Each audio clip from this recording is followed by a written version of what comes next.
Bonjour à tous, je suis Yasmine Fleureau et vous écoutez le podcast Un mot sur mes mots de l'errance au diagnostic. Vous entendrez des témoignages de personnes ayant pour point commun d'avoir vécu une errance médicale. J'ai pour ma part subi une errance médicale qui dura plus de 10 années, avant que le bon diagnostic soit posé sur tous mes symptômes et l'état dans lequel je me trouvais. Vous pouvez écouter mon témoignage dans l'épisode 4 de ce podcast. En décembre 2021, mon errance prenait fin et mon état était significativement amélioré par le traitement mis en place. Rapidement, je me suis dit que mon histoire pourrait servir à d'autres. La question du comment demeurait. Un jour, une personne à qui je racontais mon parcours m'a alors dit « Tu devrais témoigner ». Oui, mais comment ? Quelques semaines après cet échange, naissait dans ma tête et dans mon cœur ce projet. Au travers de ce podcast, j'espère donner de la force, de l'énergie et de l'espoir aux personnes qui vivent encore dans la souffrance et sans diagnostic de celle-ci. Comment se battre et lutter quand on ne connaît pas l'ennemi qui nous accable et nous met à terre ? Comment être cru, entendu et soutenu lorsque rien ne vient expliquer l'état dans lequel on se trouve ? Je souhaite plus que tout vous dire de ne pas baisser les bras et de toujours continuer d'y croire. Je souhaite aussi redonner la parole aux personnes ayant subi une errance médicale, car pour beaucoup, leur parole n'aura été que trop peu écoutée, entendue et même parfois niée. Une partie de moi se dit aussi qu'il est possible que certaines personnes se reconnaissent dans les symptômes évoqués par mes invités et que cela leur permettra de creuser cette piste avec leur médecin et peut-être mettre fin à leur errance plus rapidement.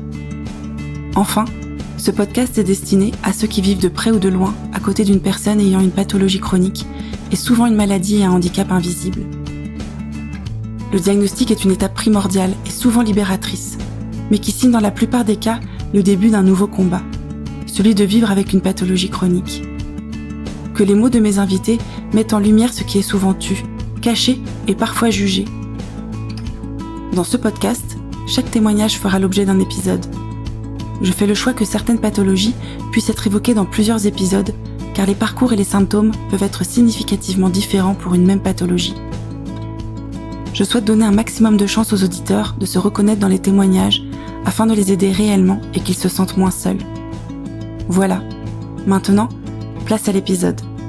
N'hésitez pas à faire voyager ce podcast afin qu'il arrive à toutes les oreilles qui en auraient besoin. Je compte sur vous.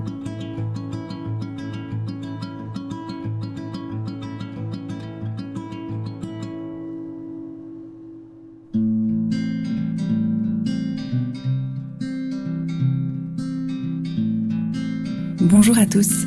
Tout d'abord, en ce début d'année 2025, je voulais vous souhaiter la meilleure santé possible et que les personnes en errance médicale aient enfin un diagnostic. Je voulais aussi vous remercier pour votre fidèle écoute et vos partages du podcast autour de vous. Lorsque je reçois vos nombreux messages me disant que celui-ci vous a aidé, j'en suis sincèrement heureuse. Alors c'est parti pour une nouvelle année de témoignages qui, je l'espère, vous aideront toujours autant. Aujourd'hui, je reçois Sarah. Elle souffre d'acromégalie. Ce n'est pas quelques symptômes que Sarah a, mais une multitude. Des douleurs articulaires, des problèmes de vision, de dentition, gynécologiques, et tant d'autres qui rendent très difficile la pose d'un diagnostic et qui, pris chacun individuellement, ne sont pas si graves aux yeux des médecins. Sarah, c'est une battante qui a lutté pour avoir son diagnostic envers et contre tous. Envers tous les médecins qui lui disaient que c'était dans sa tête, qu'il fallait qu'elle arrête d'appeler le SAMU, et surtout qu'ils étaient certains qu'elle n'avait pas de tumeur. Son parcours est à de nombreuses reprises révoltant, tant elle n'a pas été entendue ni écoutée, mais renvoyée souvent de manière condescendante. J'espère que le témoignage de Sarah vous donnera plein de force pour continuer ou reprendre ce combat afin d'obtenir un diagnostic et surtout une prise en charge.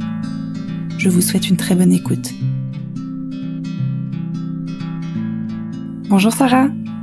Bonjour Yasmine.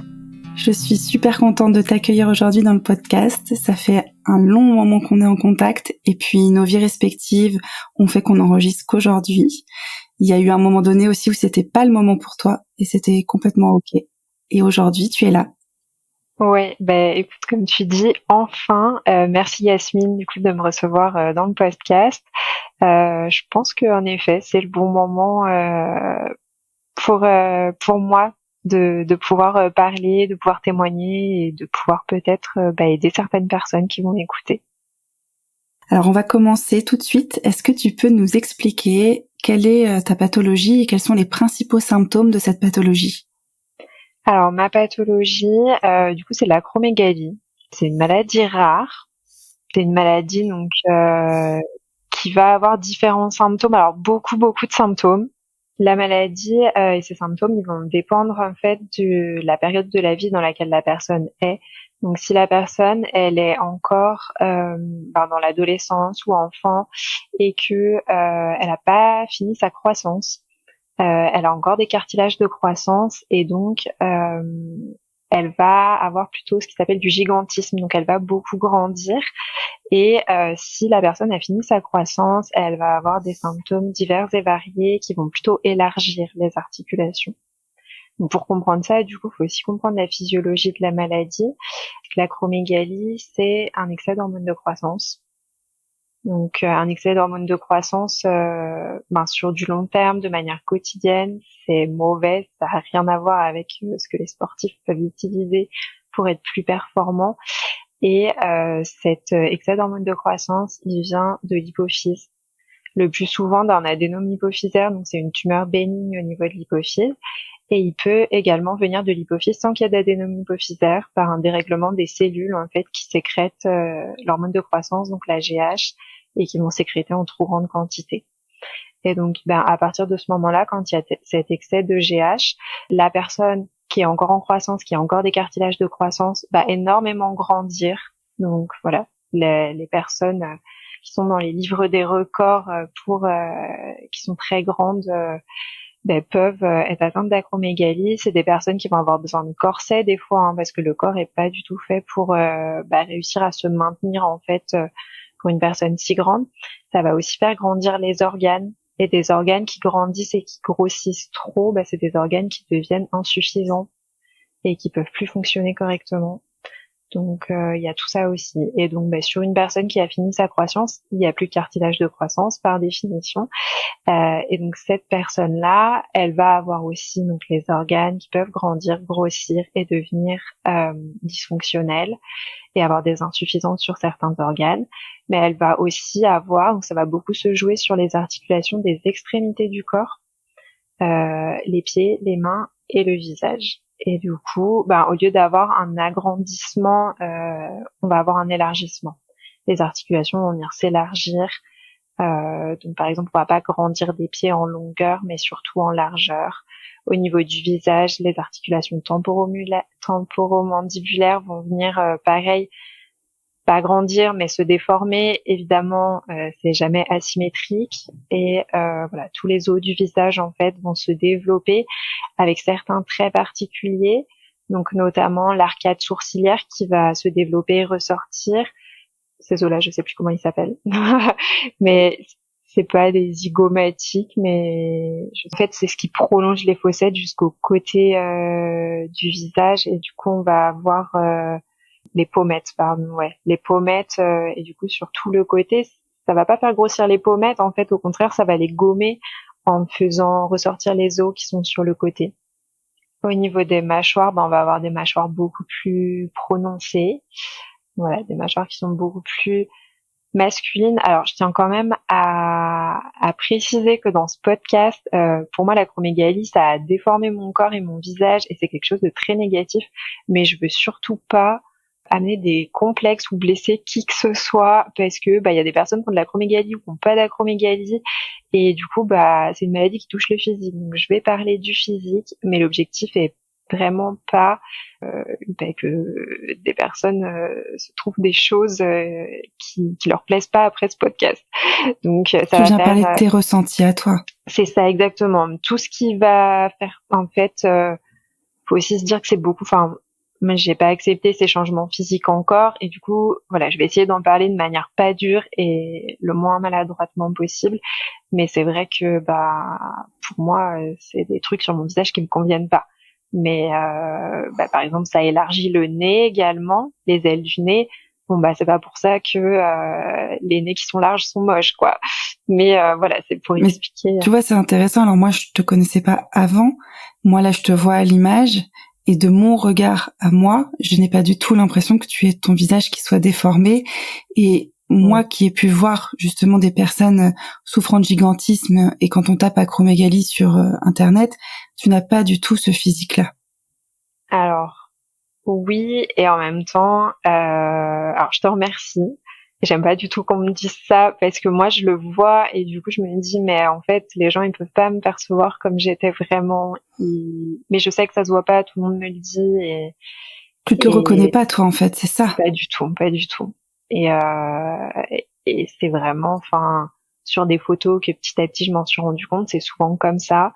Mais j'ai eu, bah notamment, je me souviens d'un choc vraiment parce que je voyais que mes photos elles étaient plus comme avant.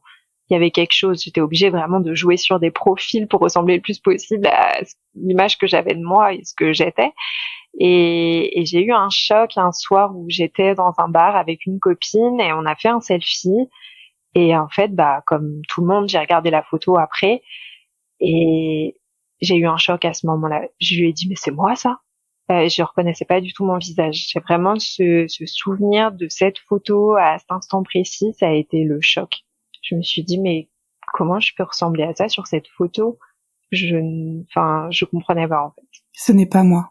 Ouais, c'était pas moi, c'était pas ma tête, c'était pas mon visage. Enfin, Est-ce que c'est, par exemple, ce choc-là qui t'a fait commencer à te dire, mais il y a quelque chose qui ne va pas, ou est-ce qu'il y a eu d'autres symptômes avant qui étaient annonciateurs? Alors, c'est pas ce choc-là qui m'a fait me dire que quelque chose n'allait pas. Il y avait beaucoup d'autres symptômes depuis longtemps avant qui étaient annonciateurs. Et d'ailleurs, j'avais déjà consulté, j'avais déjà eu dans mon parcours des ouvertures sur des possibles diagnostics, mais qui se sont échoués par des erreurs médicales. Et si ça avait été traité à ce moment-là, en fait, bah, malheureusement, mon visage n'était pas encore atteint, enfin pas au point où je peux plus l'accepter comme aujourd'hui. Donc non, j'ai eu beaucoup de symptômes avant. Donc, du coup, moi, ça a commencé mes symptômes. J'ai commencé à m'en rendre compte quand j'ai commencé à travailler. Donc, c'était l'été 2017. Jusque-là, j'étais étudiante. Donc, j'étais beaucoup assise. J'avais mon rythme d'étudiante qui était pas forcément très physique, même si je faisais beaucoup de sport. Je faisais du sport tous les jours. Et je faisais parfois plusieurs entraînements par jour, plusieurs cours par jour, parce que j'allais à la salle. Donc voilà, j'étais vraiment très très active et en fait sur les premières semaines où j'ai travaillé, au bout de 1 mois, j'ai senti que mon corps me lâchait. Alors je suis kiné, donc je travaillais en libéral, c'est quand même un métier qui est assez physique, on fait beaucoup d'heures et en plus de ça, il y a un côté, il y a une charge mentale parce qu'on écoute les gens en même temps. Enfin, c'est un métier qui mine de rien est fatigant, mais moi c'était vraiment à l'extrême, c'était mon corps me lâchait. Ça a commencé comme ça. Et c'est exactement ce que je disais, mon corps, je sais pas ce qui se passe, mais mon corps me lâche. Et j'ai appelé un SOS médecin un soir, en fait, après le travail, parce que bah, ça n'allait pas. Enfin, je sentais plus mes jambes, j'avais l'impression que mes jambes ne me portaient plus, j'étais épuisée, j'avais mal dans les mains, j'avais mal dans les pieds, dans toutes les articulations. Et donc il est venu et il avait l'air complètement désemparé face à ma situation. Donc il a regardé mes jambes, il a regardé mes mains et il m'a dit presque en soufflant avec les yeux ronds, bah je sais pas, je pense que vous faites une crise d'angoisse. Et donc il m'a prescrit du paracétamol. J'ai toujours gardé cette ordonnance en fait parce que alors, j'ai jamais été chercher ce paracétamol pour une crise d'angoisse. Je l'ai toujours gardé cette ordonnance parce que je me suis dit j'ai son nom à ce médecin et ça venait juste de commencer, mais je me suis dit un jour on va comprendre ce qui est en train de m'arriver là et je lui réécrirai, je lui expliquerai. Bon, en fait, ça, j'arrive pas à le retrouver, même avec son nom, donc je lui ai pas encore réécrit. Mais voilà. Et du coup, bah, depuis 2017, à chaque déménagement que j'ai fait, j'en ai fait plusieurs, je me trimballe avec mon ordonnance de ce médecin-là, voilà, que j'ai conservé. Donc ça a commencé comme ça. Je terminais mes études à Paris et puis bah ça a été de pire en pire en fait. Hein. J'y arrivais vraiment plus. Chaque pas me coûtait. Puis j'avais mal aux mains, aux pieds. Enfin, alors bon, en tant que kiné, je m'étais bah, peut-être que je masse trop, peut-être que je fais trop fort. Mes copines qui étaient aussi diplômées kiné, elles me disaient bah non moi c'est bizarre, j'ai pas mal aux mains. Alors je me disais bah c'est parce que je dois être plus investie que les autres, donc je fais à fond, donc mes mains elles sont douloureuses après le travail. Je comprenais pas en fait d'où ça venait. Enfin, pareil pour les pieds. En fait, vraiment à ce moment-là, ce qui me venait, comme tout le monde me disait, c'est bizarre. Bah, je me disais, c'est juste qu'ils doivent pas travailler comme moi et que je dois trop en fait, je dois trop en faire.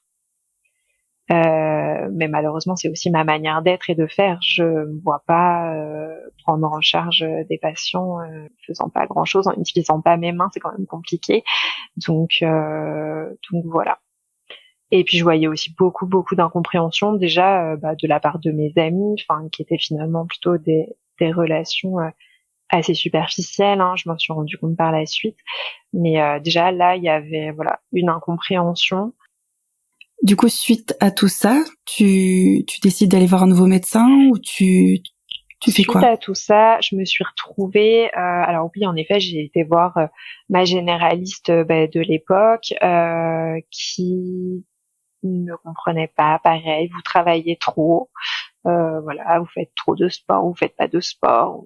Enfin, c'est les choses qui reviennent. Donc ça tournait un petit peu autour de ça le discours. Il y avait vraiment là aucune inquiétude de la part des médecins. C'était vraiment moi, je sentais qu'on mettait vraiment ça sur le dos de l'anxiété et du stress.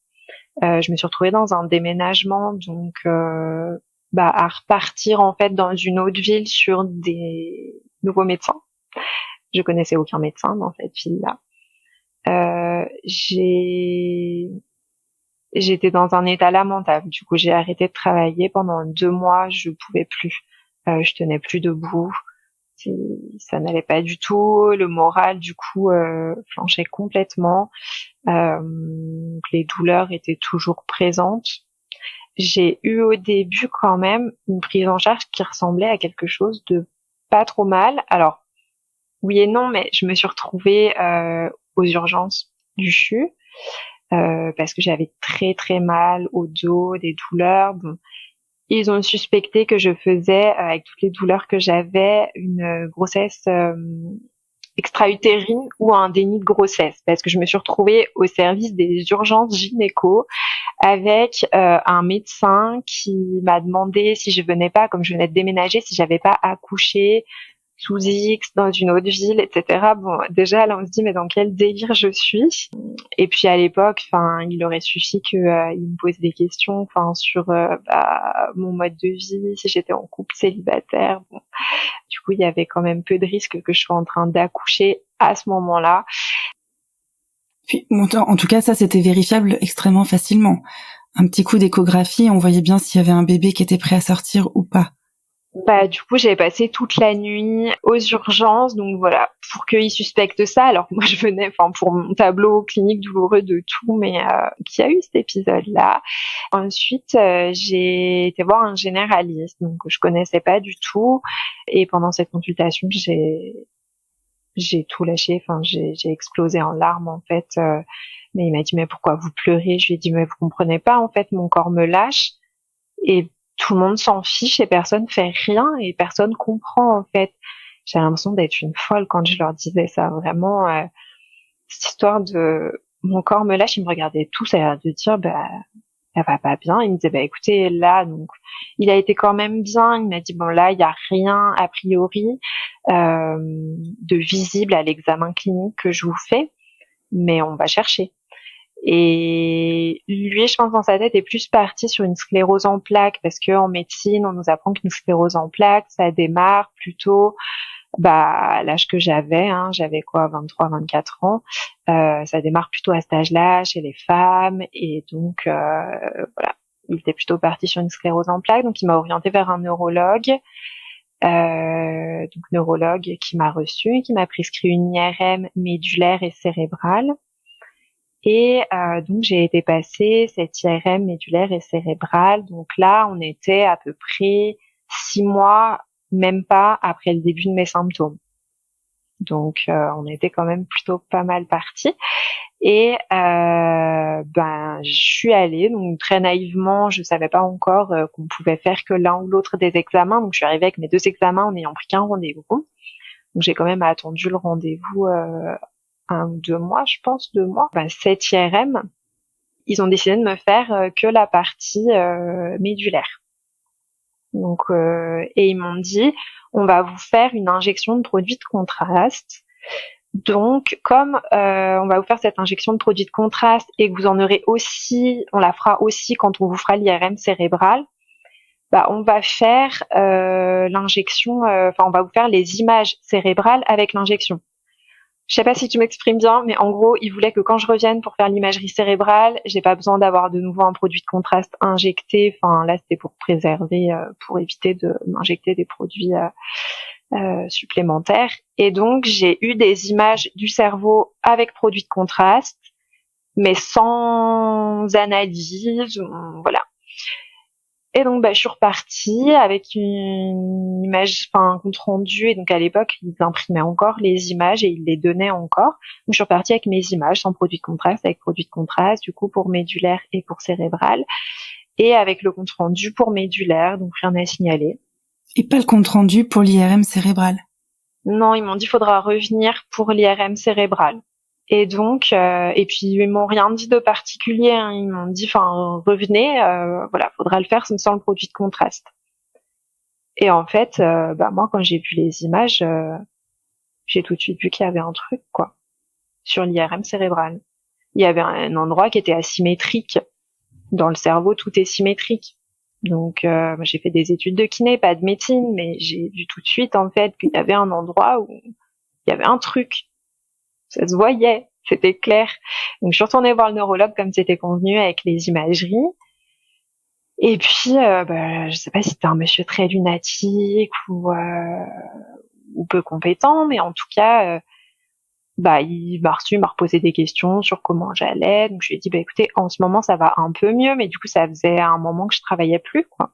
Donc je me reposais.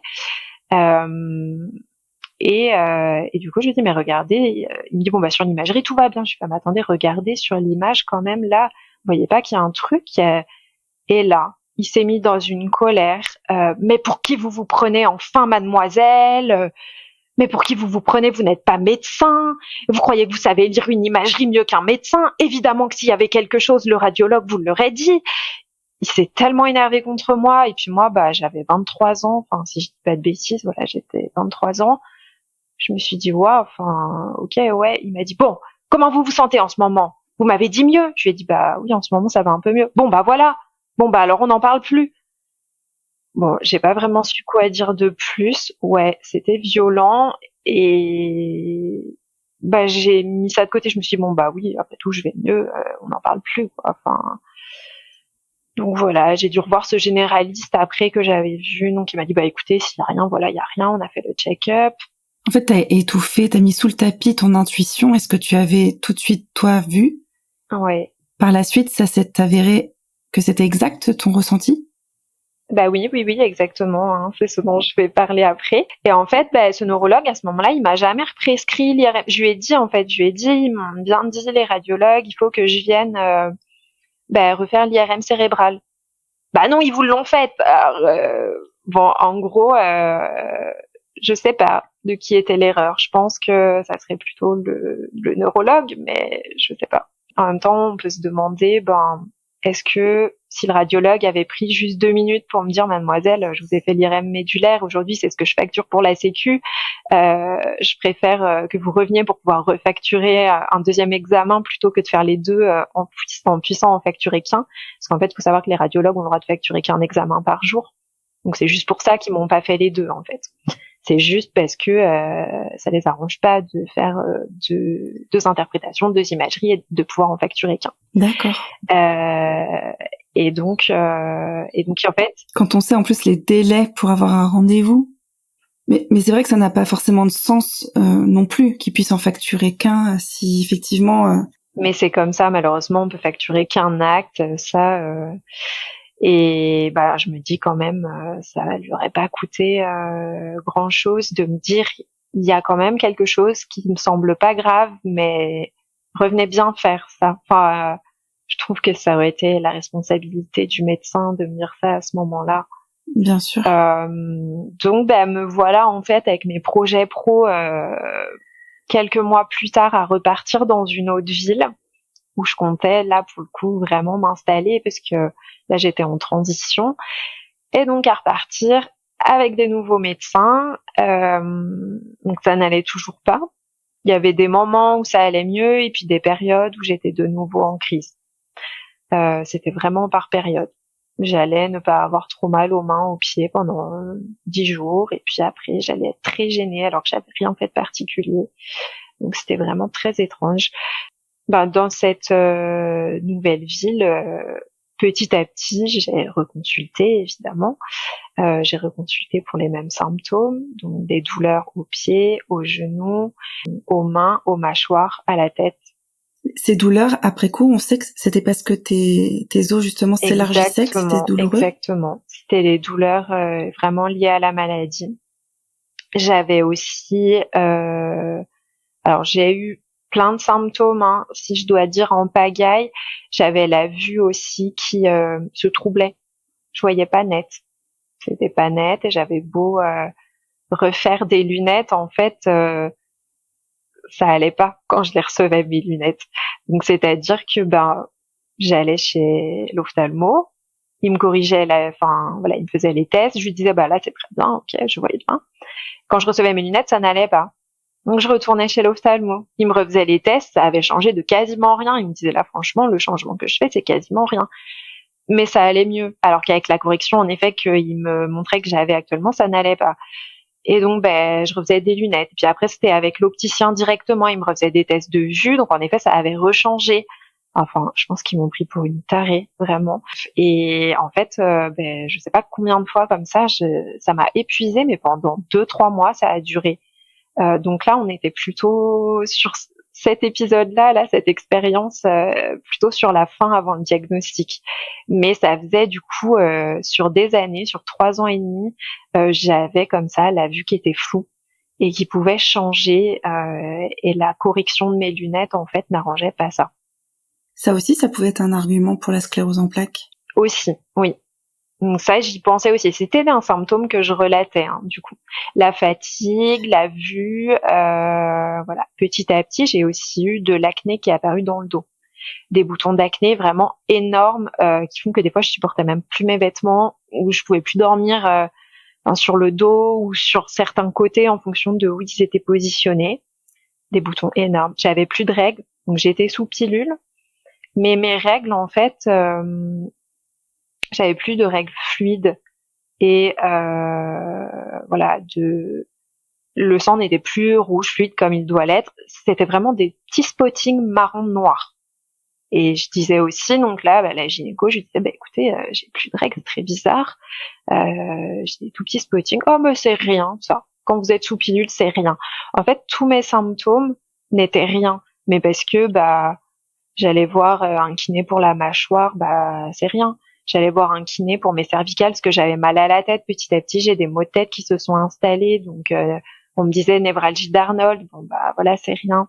Petit à petit aussi, sur ces 3 ans et demi, j'ai été voir des orthodontistes parce que mes dents se décalaient. Elles commençaient à se chevaucher alors que j'avais toujours eu des dents nickel.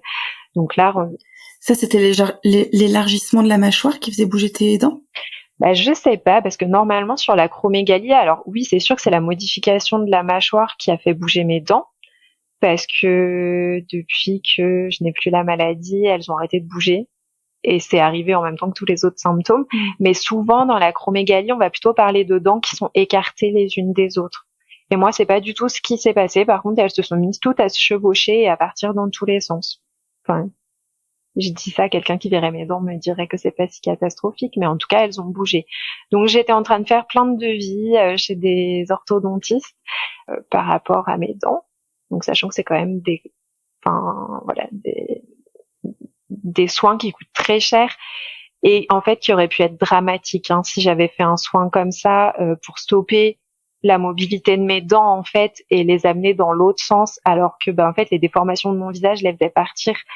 Je pense que j'aurais énormément souffert. Donc là, pareil, on était sur le avant mon diagnostic, sur les quelques mois avant. C'est venu petit à petit, comme ça, sur 3 ans et demi, tout s'est installé. Et au fur et à mesure que tout s'installait, mon entourage comprenait pas, les médecins comprenaient pas. Donc en fait, ça agaçait tout le monde. Moi, je commençais vraiment à désespérer parce que tous les symptômes s'aggravaient. Les crises, comme je disais, étaient de plus en plus fréquentes jusqu'à ce qu'à un moment, ça soit même plus des crises, ça soit en continu. Et les maux de tête sont devenus vraiment de plus en plus intenses.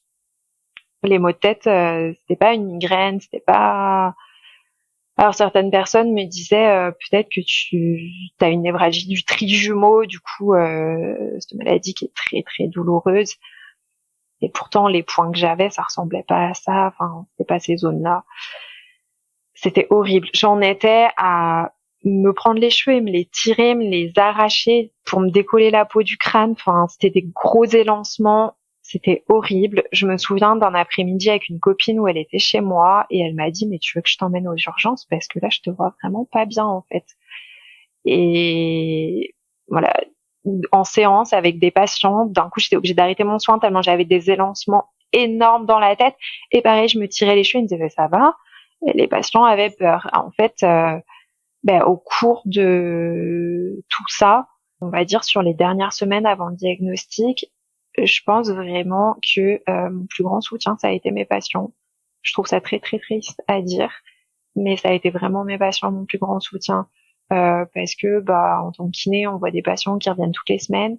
Et quand ils voient, je pense, leurs soignants qui dépérissent comme ça, alors il y en a qui, je pense, ont eu peur, hein, mais il y en a qui ont été vraiment très très bienveillants et ouais, vraiment le plus grand soutien que j'ai eu c'était mes patients parce que mon entourage me fuyait, c'était vraiment j'ai entendu aussi par des personnes du coup un petit peu en téléphone arabe qu'on disait que j'inventais des choses pour me rendre intéressante, pour attirer l'attention. En fait, tes patients, peut-être aussi, ils n'avaient pas le côté affectif de ta famille et ils savaient quel professionnel tu étais. Donc, il n'y avait pas le côté vie privée. Ils t'avaient vu avec ton côté professionnel et là, ils voyaient clairement que quelque chose n'allait pas et ils savaient quel professionnel tu étais avant et que tu t'arrêtais pas en plein soin, que tu n'étais pas du genre à te plaindre. Alors, évidemment, c'est hyper délétère que ta famille, n'est pas, enfin, tes proches, en tout cas, n'aient pas pu t'accompagner en ce sens aussi. Mais en tout cas, avec le côté professionnel, voilà, ils ont pas pu se dire ce que ton entourage. Elle fait ça pour attirer l'attention. Oui, c'est vrai. J'y avais pas pensé comme ça, mais c'est vrai, oui. Ça pouvait pas paraître du cinéma, en Non, fait. parce que t'étais professionnelle, donc en plus c'était tout sauf à ton avantage de montrer finalement ce qui pourrait être perçu, en tout cas moi je le pense pas, mais comme une faiblesse, de tout d'un coup t'arrêter en plein soin ou de montrer que tu n'allais pas bien. Donc ils ne pouvaient que te croire puisqu'ils savaient quel professionnel tu étais. C'est vrai. Et j'ai des patients qui m'ont proposé de m'emmener aux urgences, qui m'ont proposé si j'avais besoin après mon opération, du coup je vais en parler après, d'aller me faire des courses, etc. Bon, chose que je n'ai jamais acceptée parce que ça me mettait trop mal à l'aise. Mais j'ai trouvé ça juste adorable, quoi. Mais ça l'est. Ouais, j'ai aussi des patients qui sont revenus après mon arrêt maladie en me disant, écoutez, j'ai pas besoin de vous, mais je voulais voir comment vous alliez. Je leur ai dit, vous auriez pu m'appeler, quoi. Mais du coup, ouais, non, vraiment. C'est touchant. Vraiment. Et c'est important. Ouais. Enfin, j'imagine qu'à ce moment-là, ça a fait une certaine différence pour toi d'être cru au moins par tes patients. Ouais, très certainement. C'est pour ça que je dis que ça a été mon plus grand soutien et qu'en fait, quand j'y pense, je me dis, il y a que eux qui m'ont donné, je sais pas si on peut dire de l'espoir, mais de la force, parce que en fait, eux aussi voyaient que ton état se dégradait. Il y avait plus que toi qui disais, qui essayait d'alerter finalement en étant hyper impuissante, en disant aux autres, mais regardez, mon corps me lâche, ça ne va pas. Là, c'était même plus toi qui le disais, c'était d'autres qui le voyaient aussi. Donc tout d'un coup, c'est comme si, en tout cas dans leurs yeux, tu n'étais pas folle comme tu pouvais le dire. Dire, mais d'autres le voient, je ne suis pas la seule à voir que ça ne va pas. Ouais, c'est vrai. J'avais aussi, parmi des copines, du coup, celle-ci qui m'avait proposé, voilà, de l'aide en me disant, attends, tu restes pas comme ça. Enfin là, ça a pas l'air normal, quoi. Et je me souviens d'échanges avec elle parce que du coup, elle est aussi kiné, où je lui disais, ah, ça me saoule quand même parce que à cause de ce métier, j'ai les mains qui s'élargissent. Du coup, elle avait regardé ses mains, elle me dit, bon, comment ça? Du coup, je fais, à force de masser, de travailler avec mes mains, elles grossissent, elles s'élargissent, enfin. Et elle me disait, non, moi j'ai pas remarqué ça, c'est bizarre et tout. C'est vrai qu'elle avait les mains très très fines et du coup je me disais encore, je me disais, c'est juste qu'on doit pas travailler de la même manière, je dois trop m'investir, trop faire, quoi. Donc je comprenais pas sur tout ça, quoi. Et en fait, je pense que personne ne comprenait. Quel est le médecin qui fait la différence ou est-ce que c'est à ce moment-là que tu vas voir, que tu vas rencontrer le médecin qui va faire la différence?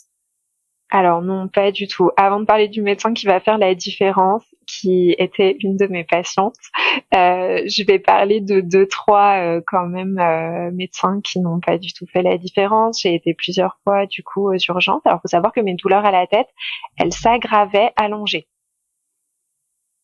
Donc ce qui est très compliqué pour pouvoir dormir quand même, sachant que je n'arrive pas à dormir assise. En pleine nuit, alors je me réveillais depuis des mois le matin avec mal à la tête. Et quand je me couchais, j'avais pris l'habitude de prendre de la mélatonine pour m'endormir plus vite parce que je savais qu'à partir du moment où je me couchais, j'allais avoir mal à la tête. Et ça m'empêchait de dormir. Donc il y avait aussi ça. Bah, vous êtes anxieuse, madame. Enfin voilà, moment de dormir, machin. Donc j'ai eu le droit à tout ça encore. Et puis bah en fait, j'ai commencé à avoir petit à petit des gros élancements, mais vraiment horribles, qui me réveillaient dans la nuit. Bon, on parle quand même du cerveau, de la tête, qui serait rassuré en fait d'avoir des douleurs comme ça. Ça peut être plein de choses. Et bah j'appelais le 15 parce que vraiment j'en pouvais plus en fait de ces douleurs-là. Enfin, je passais mes nuits à me tirer les cheveux, à m'arracher, à m'asseoir.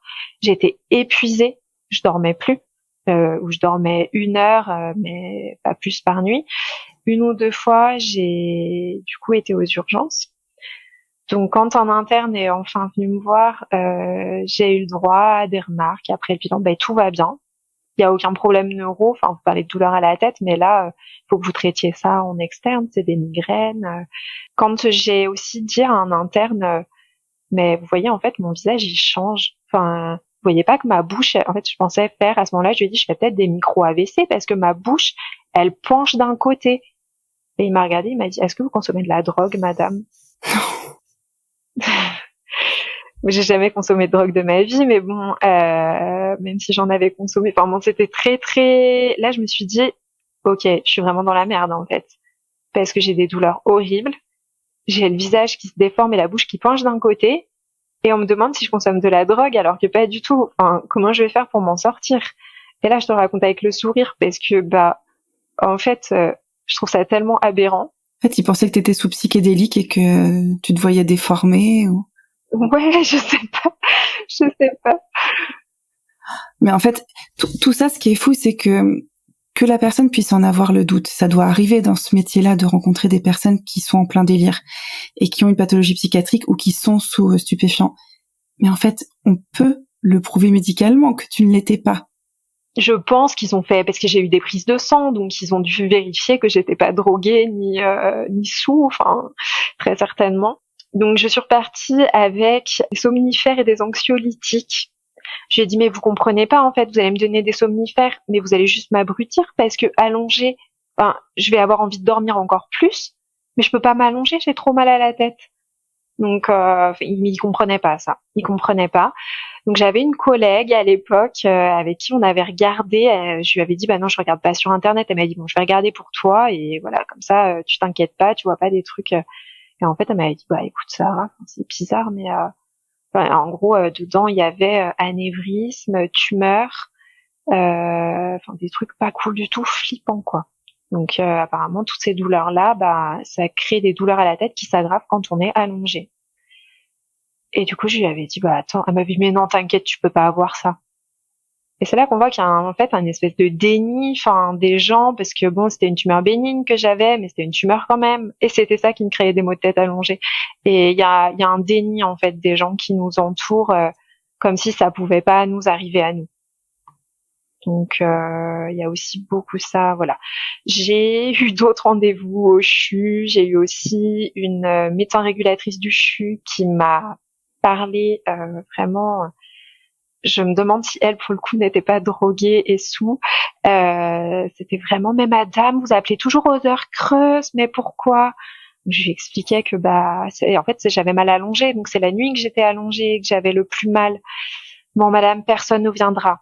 Aujourd'hui, je ne vous enverrai personne. Personne ne va s'occuper de vous. Il faut que vous preniez soin de votre personne de manière générale. Il faut vous soigner, mais pas la nuit. Là, il faut que vous fassiez ça le jour maintenant. C'était condescendant, c'était te parler comme une petite fille qui... Oui, elle me parlait très très mal. Enfin voilà, c'était exactement ça. En fait, ça laisse penser dans son discours comme si la nuit tu t'embêtais et que du coup tu avais besoin de compagnie Et donc, C'est ça. les heures creuses, c'est un peu ça. C'est ça. Bon, bah là, vraiment, il y a plus personne de joignable dans mon entourage. Je peux pas sortir, je peux pas aller faire les magasins, je peux voir personne. Bon, bah, je vais appeler le SAMU pour papoter, qu'il m'envoie quelqu'un et que je sois pas toute seule. C'est un peu ça. Et j'avais tellement mal à la tête et je savais pas encore ce que j'avais, hein. Donc, je pouvais m'imaginer le pire, hein.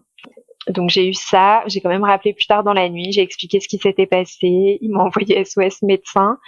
Et là, SOS médecin, alors, je m'y mélange un peu parce que j'en ai vu à peu près 3 et je sais plus dans quel ordre ça s'est passé parce que les appels la nuit au 15 et à SOS médecin, il y en a pas eu que 1 ou 2. Mais du coup, ça s'est condensé sur 3 semaines, 1 mois, tout ça. Et SOS médecin m'a dit, mais c'est bizarre quand même que vos céphalées, elles soient positionnelles. Il m'a dit, là, ça va pas. Je vais vous envoyer faire un scanner. Il m'a dit, il y a quelque chose, faut qu'on vérifie.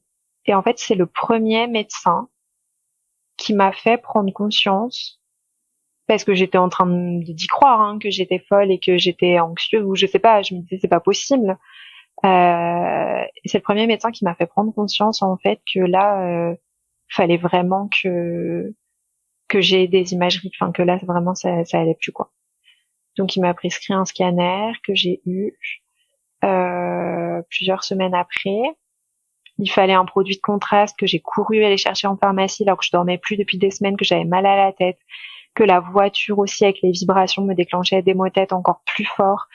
Tout ça pour que les manips radio, quand je suis arrivée, me disent ah super, vous avez le produit contraste, on va le prendre, merci, mais qui me l'injectent pas du tout en fait. On n'en aura pas besoin, mais on va le prendre. Donc ça, les radiologues le font beaucoup aussi. Donc j'ai eu un scanner sans produit de contraste et j'ai vu le radiologue parce que j'ai insisté pour le voir. Et bah, il avait l'air plutôt gentil, hein, mais voilà, détaché, ce qui est normal. Hein. En même temps, il ne peut pas être, peut pas vivre avec tous ses patients ce qui se passe. Mais du coup, je lui ai dit bon là, dites-moi clairement au scanner, qu'est-ce qu'on a éliminé? Et il m'a dit bah on a éliminé tout ce qui est grave, donc tout ce qui est anévrisme, tumeur et 1 ou 2 autres trucs. Et je lui ai dit donc là, j'ai pas d'anévrisme, j'ai pas de tumeur, c'est sûr. Il m'a dit oui, c'est sûr. Bon, bah, j'avais quand même une tumeur. Alors, elle était peut-être pas visible sans produit de contraste, mais j'avais quand même une tumeur, quoi. Donc voilà, j'ai encore passé un examen bah, qui a été mal fait. Et là, en fait, bah encore aujourd'hui, moi, ça m'a fait perdre complètement confiance dans les médecins. Finalement, bon, après tout ce périple-là, j'ai le dernier rendez-vous que j'ai eu, je m'en souviens encore. C'était chez un médecin de garde parce que là le 15 bah, je me suis dit ça sert plus à rien, le 15 ils vont rien faire de moi. Les SOS médecins il y en avait pas de dispo, donc c'était un médecin de garde, donc j'y suis allée. Il m'a fait tout le bilan neuro parce qu'à chaque fois c'était un bilan neuro qu'on me faisait. Il m'a dit bah il y a rien, enfin vous avez de la force des 2 côtés, tout est ok. J'avais une IRM de programmer déjà à ce moment-là grâce à ma patiente, et du coup il m'a dit bon bah vous avez une IRM la semaine prochaine parce qu'on était le week-end et j'avais mon IRM de programmer le vendredi suivant. Il m'a dit bah il faut juste que vous attendiez, hein. Et puis bah quand l'IRM elle sera faite, vous allez être rassuré et là il va vraiment falloir que vous commenciez un travail sur vous et une thérapie. Voilà. Alors surtout le pire c'est que je faisais déjà une thérapie avec une psychologue qui me disait non mais Sarah, il faut vous accepter comme vous êtes, votre visage est tel qu'il est là, enfin vous faites des complexes. En fait, on m'entendait pas. Je disais mais vous comprenez pas, genre, je suis moche, je plais plus, je je change, mon visage ça va pas. Et en fait elle me disait non mais en fait je l'énervais, ça l'énervait parce qu'elle me disait mais là faut juste vous accepter, faut faire un travail d'acceptation quoi. Donc voilà. Et donc bah, finalement, c'est, je dirais, une radiologue que je recevais comme patiente, qui me voyait vraiment pas bien. Enfin, bah, comme j'ai expliqué, à d'un coup, plus pouvoir respirer, fermer les yeux, être complètement contractée de partout, me tirer les cheveux. Elle me disait c'est quand même bizarre. Hein. Je disais bah ouais, mais j'ai pas d'IRM. Enfin, je trouve rendez-vous nulle part parce qu'on voulait pas me donner de rendez-vous, il y avait pas de place. Et ma généraliste avait fini par trouver une place dans 2 mois.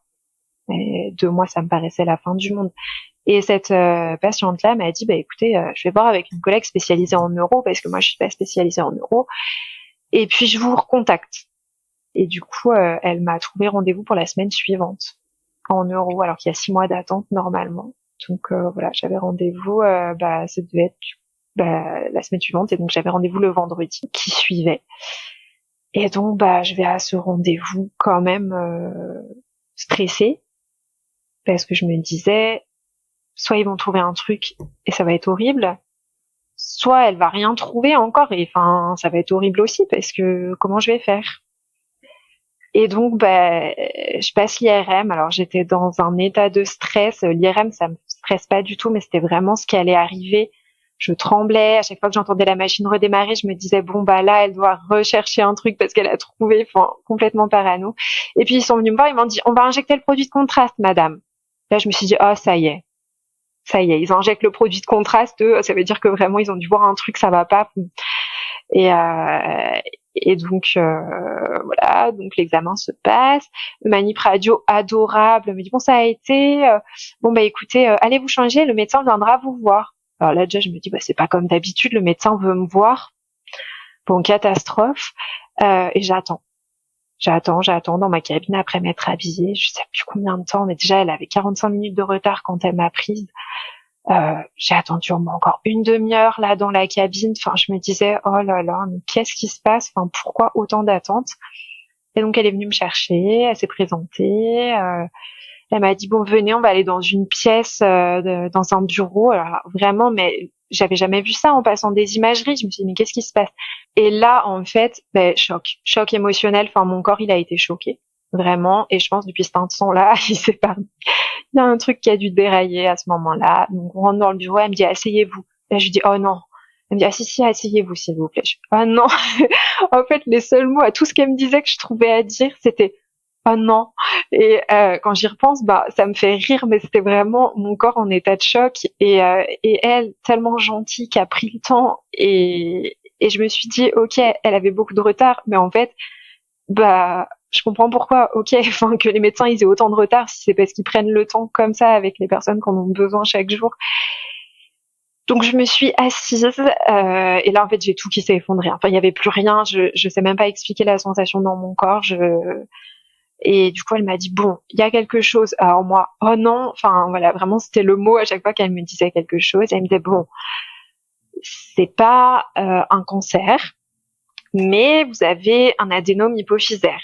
Je lui ai dit, c'est une tumeur, un adénome. Elle m'a dit, oui, c'est une tumeur bénigne. Et vraiment, elle a une manière de m'apporter les choses, de m'amener les choses, de me les expliquer. Elle pesait chaque mot. C'était incroyable. Je pense que j'aurais pas pu apprendre mon diagnostic d'une meilleure manière, parce que elle a été géniale. Je sais pas combien de temps ça a duré. Je pense vraiment encore une bonne demi-heure qu'elle a passé avec moi là. Et elle m'a tout expliqué. En fait, ce qu'elle avait fait pendant le temps que je l'attendais, c'est qu'elle avait appelé ma fameuse patiente, parce que cette radiologue qui m'a reçue venait d'arriver et ne connaissait pas forcément les médecins vers qui m'orienter. Et donc, elle avait appelé ses collègues pour savoir déjà quel nom de médecin me donner, me faire tout le topo. Donc, elle m'a expliqué, donc il va falloir aller voir un endocrinologue. Alors moi, à chaque fois, je lui répondais oh non, elle me répondait aussi. C'était vraiment un sketch. Je pense qu'on pourrait le faire en sketch. Vraiment, tout ce qu'elle me disait, c'était oh non, et elle a été et elle prenait son temps pour que vraiment ça rentre dans ma tête. À revoir comme ça, c'était vraiment un sketch. Donc un endocrinologue, elle m'explique, parce que un adénome hypophysaire, ça peut sécréter des hormones en trop grande quantité, donc il peut y avoir, alors elle m'a pas expliqué tout ça, mais en fait il peut y avoir soit un excès de GH, soit un excès de cortisol. Dans ce cas-là, c'est la maladie de Cushing. Il peut y avoir aussi un excès de prolactine, du coup avec d'autres symptômes comme des écoulements mammaires, etc. Et donc jusque-là, on savait pas. Elle m'a dit, vous avez pas de symptômes? Et je lui ai dit, si, j'ai des symptômes partout, j'ai mal partout depuis des années. Du coup, elle m'a dit, bon, non, je pense pas que ça ait de lien avec ça. Ah. Voilà. Bon, elle est radiologue, elle est pas endocrinologue spécialisée, mais du coup, là, tout de suite, elle m'a dit, non, ce que vous me dites là, ça a pas l'air d'avoir de lien avec un adénome hypophysaire. Mais il faudra avoir un endocrinologue. Ensuite, elle m'a parlé de voir un ophtalmo, parce que mon adénome touchait le chiasma optique, il était en contact sans faire de pression dessus, et donc ça pouvait rétrécir mon champ visuel. En fait, on voit moins les côtés. Et peut-être que comme c'était positionnel, c'était ça aussi des fois que tu voyais flou, c'était à cause de ça? C'était ça, mais les médecins jusqu'à l'opération m'ont assuré que ce n'était pas ça. ça peut pas. Un adénome hypophysaire, ça réduit le champ visuel et ça fait pas voir flou. Donc, on a encore des progrès à faire sur beaucoup de choses. Hein. Mais voilà, ils ont tenu bon, ils m'ont maintenu jusqu'au bout que c'était pas possible. Pourtant, le jour où je me suis réveillée de l'opération, j'ai vu net d'un coup. Ça m'a fait très bizarre. Ouais. En tout cas, toi, ça a donné des éléments de réponse. Voilà. Ouais. Après, elle me dit, va falloir voir un neurochirurgien. Et là, je dis plus ce que j'ai répondu parce que on s'en doute. Mais là, non. non, c'était vraiment juste, oh non. Il y en avait qu'un à chaque fois. Et vraiment, le neurochirurgien, il m'a dit, parce que ça s'opère. Faudra voir avec l'ensemble des médecins, mais ça s'opère. Alors là, chirurgien, mais là vraiment, j'ai cru que je pourrais jamais me redécoller de ma chaise. Je sais même pas comment je tenais assise, hein, très sincèrement. Donc voilà, elle a été adorable, elle m'a expliqué, puis je lui reposais plein de questions. D'abord, du coup, faut que je vois lequel. Enfin, j'étais complètement perdue. Mon cerveau, j'étais choquée. Mais oui, t'étais sous le choc.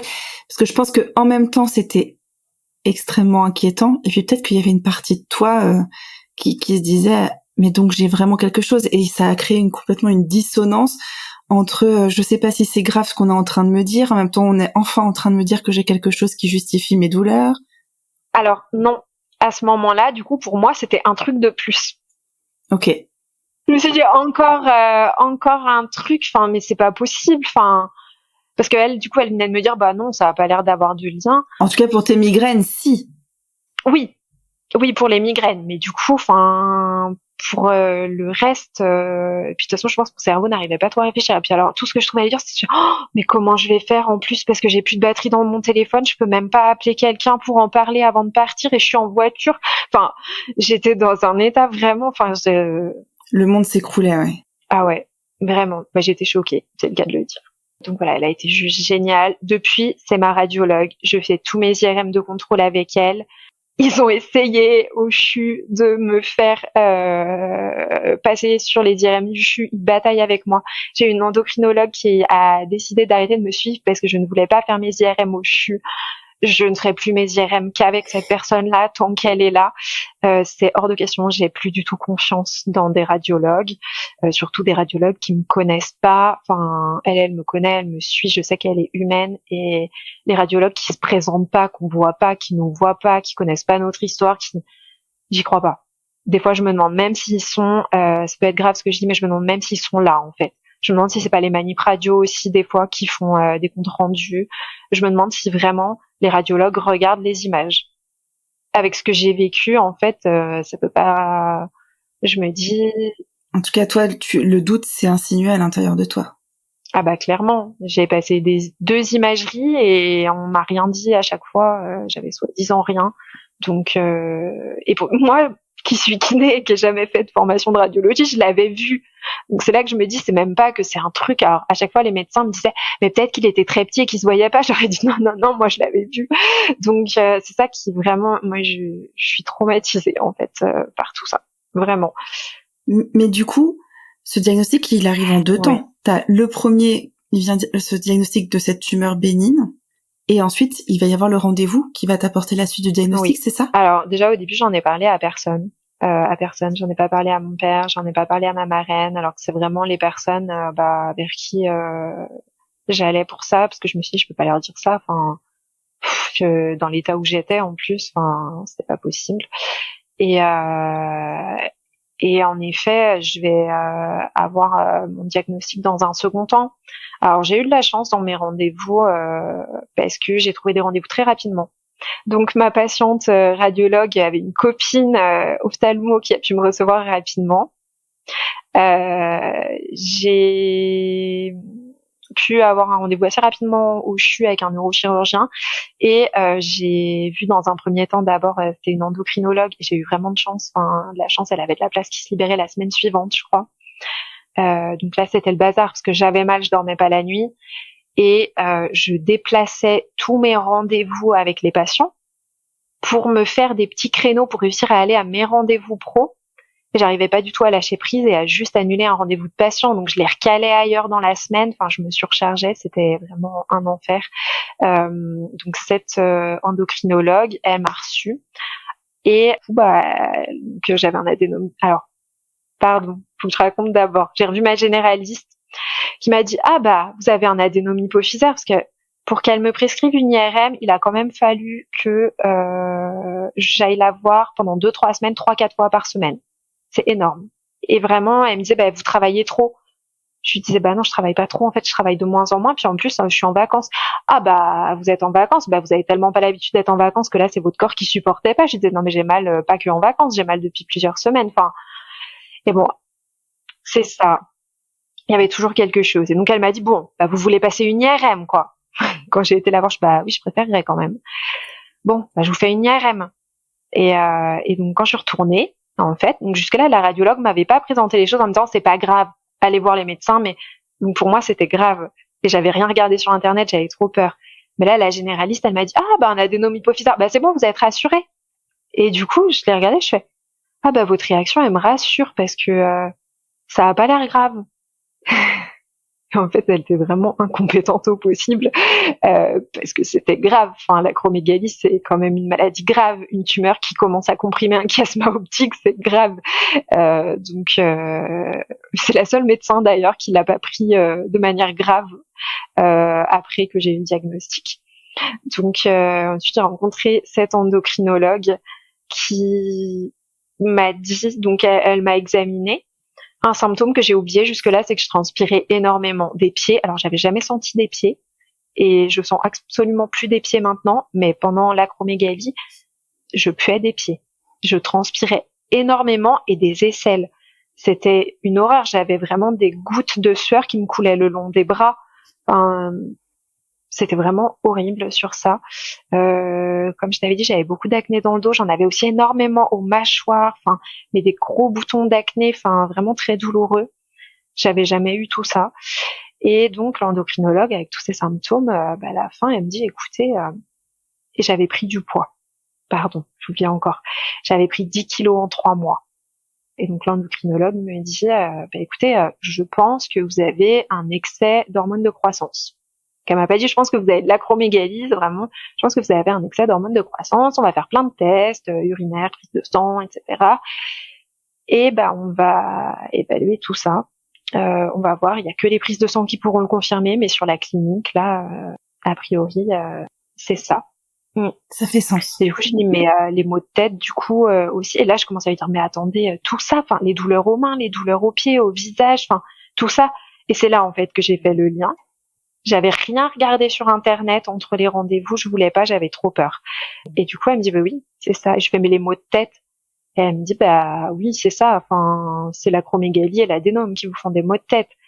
Et je lui dis mais attendez parce que tous les médecins me disent que ça n'a rien à voir. Et elle me dit bah si, c'est ça qui vous fait mal à la tête.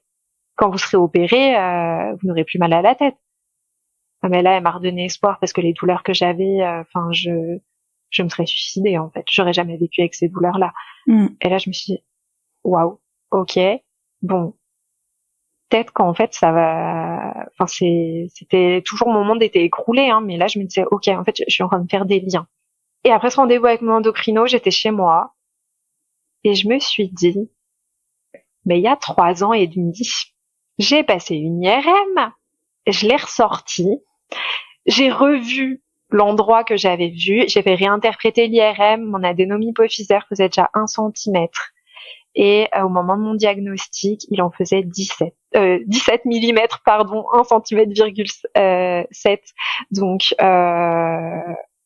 ouais, quasiment doublé. Et les symptômes entre la première IRM et la deuxième, c'est des symptômes qu'aujourd'hui, ils se sont installés, ils partiront plus jamais, et que j'accepte pas du tout. Et on aurait pu m'éviter tout ça. On aurait vraiment pu m'éviter tout ça si on m'avait écouté et si les médecins étaient formés en fait à cette pathologie-là, parce qu'en fait en médecine, les médecins ils apprennent l'acromégalie plutôt en version gigantisme et l'acromégalie chez les adultes, c'est pas appris. En fait, tu sortais des cases et comme dans beaucoup de pathologies, dès que on n'est pas le cas clinique typique, eh bien trop peu connaissent et le diagnostic est évincé. Alors, je sortais des cases, oui et non, parce que ça touche autant les femmes que les hommes. Ça commence plutôt vers 50 ans en général comme maladie.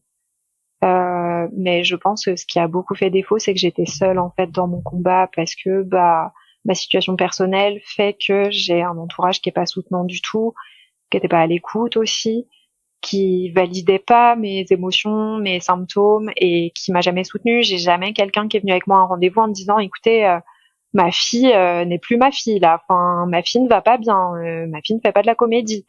J'ai jamais eu ça en fait, j'étais toute seule et quand on me demandait si quelqu'un pouvait venir, non, j'ai personne. Donc je pense qu'il y a aussi beaucoup eu ce préjugé de la personne seule, isolée, Qui va pas bien. c'est ça. Exactement. Donc voilà. Et en fait c'est malheureux parce que c'est aussi cette maladie-là qui fait que je me suis retrouvée encore plus isolée que ce que je l'étais. Donc ça permet de faire du tri parce qu'en fait quand j'ai eu mon diagnostic, les amis entre guillemets que j'avais, à qui j'en ai parlé petit à petit, ont disparu. Ils ont complètement disparu. Donc là, pour le coup, je me suis retrouvée vraiment seule. Et la seule personne qui m'a soutenue dans tout ça, en fait, c'est un mec que je venais de rencontrer, du coup, avec qui j'ai été pendant 4 mois. En fait, très drôle pour la petite histoire, je l'ai rencontré le lendemain de mon diagnostic. Je voulais plus du tout y aller à ce rendez-vous parce que je m'étais dit, mais qu'est-ce que je vais lui dire? C'est horrible, j'étais écroulée.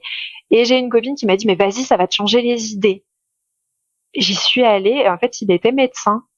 Et du coup, il savait que j'avais mal à la tête. On en avait parlé par message que j'allais passer une IRM. Et donc, il m'a demandé, alors, c'est bon, il y a rien. Je lui ai dit, si. Et je lui ai dit, bon, par contre, je veux surtout rien savoir. Je veux pas que tu me montres à ton expression si c'est grave ou pas. Je veux pas que tu m'en parles. J'ai un adénome hypophysaire. Et il a respecté. Il m'a montré aucune émotion, etc. Mais en fait, comme on s'est revus et qu'il voulait bien me revoir, je me suis dit, ça doit aller, en fait. Il est médecin et il veut bien avoir une fille qui a un adénome hypophysaire, donc ça m'a un peu dédramatisé le truc. Et du coup, j'en parlais avec lui, je lui disais, mais tu vois, j'ai quand même, donc c'était peut-être avant l'endocrino, il me semble, je lui ai dit, tu vois, j'ai des symptômes quand même, j'ai des douleurs aux pieds, aux genoux, aux mains, je trouve mon visage, voilà. Je lui parlais de certains trucs, il fait, c'est marrant ce que tu me dis parce que tu me parles en fait des symptômes de l'acromégalie. Il me dit, tu connais? Je dis, non. Et il me dit, mais tu sais, c'est la maladie de Jean-Pierre Castaldi. Donc du coup, je dis, je connais pas. Et il me dit, non, mais t'inquiète, tu peux pas avoir ça, c'est un truc trop rare. Donc je me dis, tu vois, en fait, il y a un déni, de la part, que ça soit des proches ou des médecins. Non, cette fille-là, elle peut pas avoir ça, c'est trop rare. Mais c'est ça, quand je te disais sortir des cases vraiment traditionnelles de cette maladie-là. Tu cochais plein de cases, mais tu cochais pas le physique avec le gigantisme, les choses vraiment extrêmement flagrantes, en fait. Et puis c'est une maladie qui est quand même horrible, à mon sens, surtout en fait à cette époque, on est en 2024, j'ai eu mon diagnostic en 2021, les réseaux sociaux, Instagram sont tellement présents, l'image, le physique, aujourd'hui malheureusement ça compte plus que tout dans les relations pour beaucoup de personnes. Et du coup, c'est quand même une maladie qui fait flipper à cette époque-là. Et quand on voit, en fait, les photos des personnes qui ont de l'acromégalie, des photos qui datent, mais du coup, c'était une époque où il n'y avait pas de traitement. Je me dis, waouh, non, cette personne ne peut pas avoir ça fait flipper. Mmh. Donc, moi, j'ai eu l'impression vraiment que mon entourage me considérait comme contagieuse. J'ai eu l'impression d'être contagieuse, voilà. Ça a dû générer beaucoup de souffrance aussi pour toi, émotionnelle. Ouais, je suis vraiment repartie de zéro. Là, j'ai plongé en fait. Alors j'ai eu après ma chirurgie 6 semaines d'arrêt parce que c'était le délai. Et quand j'y repense, je me dis mais pourquoi? Mais ça c'est un petit peu de ma faute aussi, c'est la difficulté à lâcher prise. Mais pourquoi j'étais pas en arrêt avant mon opération en fait, dans l'état où j'étais. Après je suis indépendante, je suis libérale, donc c'est pas évident, mais je me dis c'est assez incroyable et qu'il n'y a aucun médecin qui m'ait dit mais dans l'état où vous êtes, vous travaillez, donc voilà. Qu'est-ce qu'elle te dit quand tu vas à ce rendez-vous justement pour la neurochirurgienne? Qu'est-ce qui est convenu et combien de temps après tu te fais opérer? Alors j'en ai rencontré un d'abord au CHU du coup de la vie dans laquelle j'étais, donc qui m'avait aussi été trouvé d'ailleurs par ma collègue. Ma collègue, n'importe quoi, ma patiente. Cette patiente, elle est merveilleuse. Mais c'est mon ange gardien, franchement. Elle est venue, en plus j'en ai pas eu 36 hein, des patientes qui étaient radiologues, incroyable, hein. Franchement, vraiment, j'oublierai jamais. Mais du coup, ouais, elle m'a trouvé ce rendez-vous avec ce neurochirurgien. Malheureusement, pour moi, le feeling n'a pas du tout été là. Alors elle m'avait dit, mais il fait des trucs incroyables. Il opère des enfants aussi. Enfin, elle m'a dit, mais vraiment, enfin, il est incroyable. Elle m'a dit, pour moi, c'est un dieu. Et en fait, moi, j'étais en toute confiance. J'arrive et pendant la consultation, c'était un peu le chirurgien, genre, enfoncé, vautré dans son fauteuil. Euh, voilà, je sais pas, très relax. Et du coup, donc il m'explique un petit peu comment ça va se passer, tout. Je lui dis, mais vous savez, moi, on m'a conseillé de venir vous voir parce qu'on m'a dit que vous étiez un dieu. Il m'a dit, oula, eh ben, j'espère que ça va bien se passer alors. Et en fait, quand il m'a dit ça, je me suis dit, En fait, je pense qu'il faisait de l'humour avec toi, mais sauf que toi, ça n'a pas du tout marché, ça a renforcé ton inquiétude. ouais, je sais. Moi, j'avais pas du tout besoin d'humour sur ça. Parce qu'en fait, pour moi, là, faut savoir que mon adénome, il était accroché aussi à ma carotide. Donc, il y avait quand même des risques pour mon opération. Enfin, on peut perdre la vue si jamais le chiasma est gratté. Enfin, même s'il arrache pas le chiasma, le chirurgien, on peut perdre la vue ou perdre une partie de la vue, en fait. Donc, j'avais quand même un adénome qui était en contact avec mon chiasma optique, qui était collé à ma carotide. Donc, on sait pas trop si c'était accroché à la carotide ou pas. Et au niveau des sinus caverneux, enfin, en fait, j'avais quand même des risques opératoires et il m'a pas du tout rassurée du tout. Je suis ressortie, je me suis dit, je me ferais pas opérer par lui. J'ai recontacté le CHU, ils m'ont jamais répondu. J'ai demandé à voir un autre chirurgien, ils m'ont jamais répondu. Donc j'ai fait mes recherches et j'ai été me faire opérer à Paris. Voilà. Donc j'ai été toute seule avec ma grosse valise. Je suis rentrée toute seule aussi avec ma grosse valise parce que je n'habitais plus du tout à Paris. Donc, j'ai dû prendre le train. La SNCF a complètement refusé de m'aider à emmener ma valise jusqu'au train. Donc, les gens sont quand même gentils, hein, parce que dans la gare, j'avançais vraiment à tout petit pas. J'avais pas le droit de porter de charge lourde. Je venais de me faire opérer au cerveau quand même 10 jours plus tôt. Hein. Donc, Alors, attends, parce que là, tu vas trop vite. Comment s'est passée l'opération? Comment ça s'est passé? pardon. Tout s'est bien passé si tu repars avec ta valise. Oui, l'opération s'est bien passée. Le personnel hospitalier a été horrible dans le service. Après l'opération, en fait, j'ai eu 2 ou 3 jours de soins intensifs. Ça a été horrible. Mais par contre, l'opération s'est bien passée. Je me souviens de m'être réveillée de l'anesthésie générale. Oh, j'oublie plein de choses, je dis dans le désordre. J'ai été opérée le jour de mon anniversaire à 8h du matin. Parce que j'avais dit au chirurgien, bon écoutez, j'ai trouvé une remplaçante là, elle est dispo 6 semaines de temps à temps. Je lui ai dit, bah ça colle pour mon arrêt. Est-ce que vous pouvez m'opérer? Il m'a dit, ok, je vous opère tel jour à telle heure. Et là, je me suis dit, ah merde. Mais bon, j'ai pas fait de chichi parce qu'il s'adaptait quand même vraiment à moi pour m'opérer.